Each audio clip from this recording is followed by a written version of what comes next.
Everyone, good morning. So এখানে আমি সকাল সকাল জুম্বা ওয়ার্কআউট করে নিয়েছি, পুরো ঘেমে গিয়েছিলাম এবং তারপরে হট ওয়াটার খেয়ে নিচ্ছি যাতে আমি পুরো হট হট হয়ে যাই। তারপর ডিম বয়েল করতে গিয়ে ডিমটাই ফেটে গেছে পুরো আমার কপালের মতো। টমেটো খেয়ে নিয়েছি। এখানে বান্ধবীকে আমি শুধুমাত্র একটু রিয়াকশন দিতে বলেছিলাম, তার দ্বারা সেটাও সম্ভব হয়নি। যাই হোক, তো এখানে হচ্ছে বান্ধবীটির ব্যান্ডেজ খোলা হচ্ছিল, একটু প্রবলেম হয়ে গেছিলো হাঁটুতে।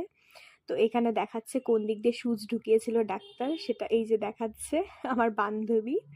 এখানে আমি ক্র্যাক ব্যান্ডেজ লাগিয়ে দিচ্ছিলাম বান্ধবীকে, যাতে ব্যথাটা খুব বেশি না করে। কোথায় পাবে এরকম বান্ধবী বলতে পারেন আপনারা? মানে হাজারে একটা বান্ধবী আমি। যাই হোক, বেশি বলে ফেলছি। তো এটা হচ্ছে আমি বাড়িতে এসে খেয়েছিলাম গরমা গরম চিকেন বাবার হাতের, এই যে নিয়ে নিয়েছি, এবং রিয়াকশনটা খুবই বেকার ছিল। মানে কিছু বলার নাই, ইগনোর করবেন আমার থোবড়াটাকে। এবং গুড নাইট।